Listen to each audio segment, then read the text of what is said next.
that as a party, it is the supreme interest of the good people of this country that we always put ahead of us, or always at all material times be our ultimate goal. And whatever decision that has to be taken, the interest of this country, it will definitely be taken. And again, as I indicated during my speech in Kumasi, yes, the party on its own is doing assessment of government appointees. At the end of the day, we have set certain parameters to weigh or assess the performance of appointees. And when we talk about appointees, we have ministers, we have CEOs, director generals, and MMDCs.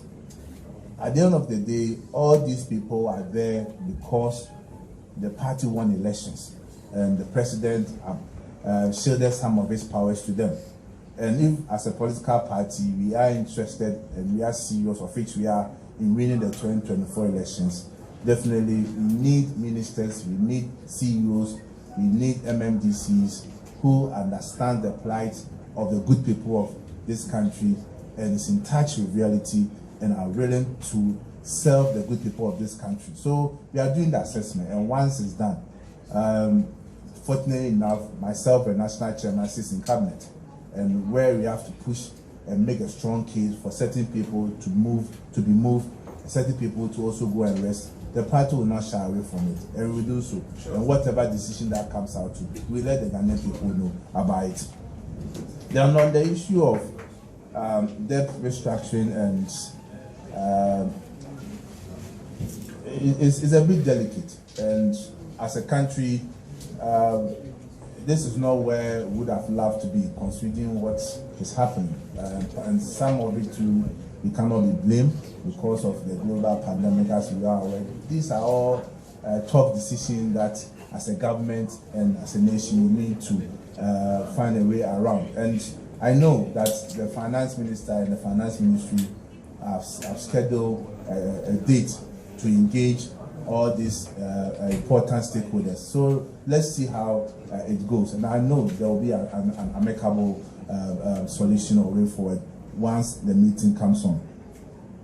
Then on the issue of to traders, as to if this call that we are making is not heeded to what will be our next line of action.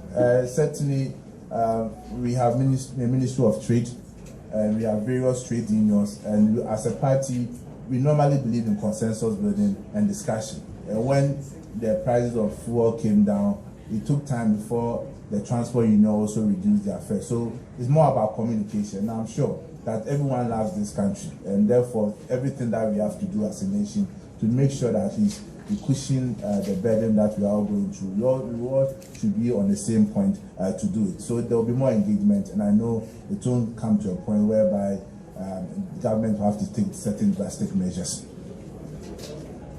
Then on the issue of National Cathedral, and from all the commentaries that we have listened from both the civil society, the media, and the rest, nobody, as you have indicated, is not against the National Cathedral.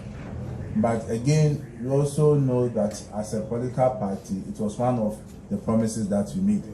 And so also, we also have to see how we can balance looking at the circumstances we find ourselves in, and also achieving our political promise also.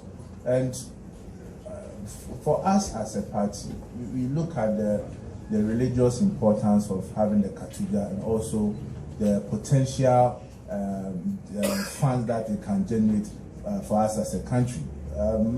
Most of us will go to Israel, most of us will go to other places to go and pray.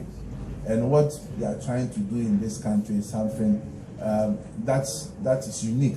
And we should also look at the other side of it also, how the government or the country can also rake in revenue from this. It's a challenging task, but I still believe that we need to build the cathedral, at least for the religious aspect and also for the tourism aspect also.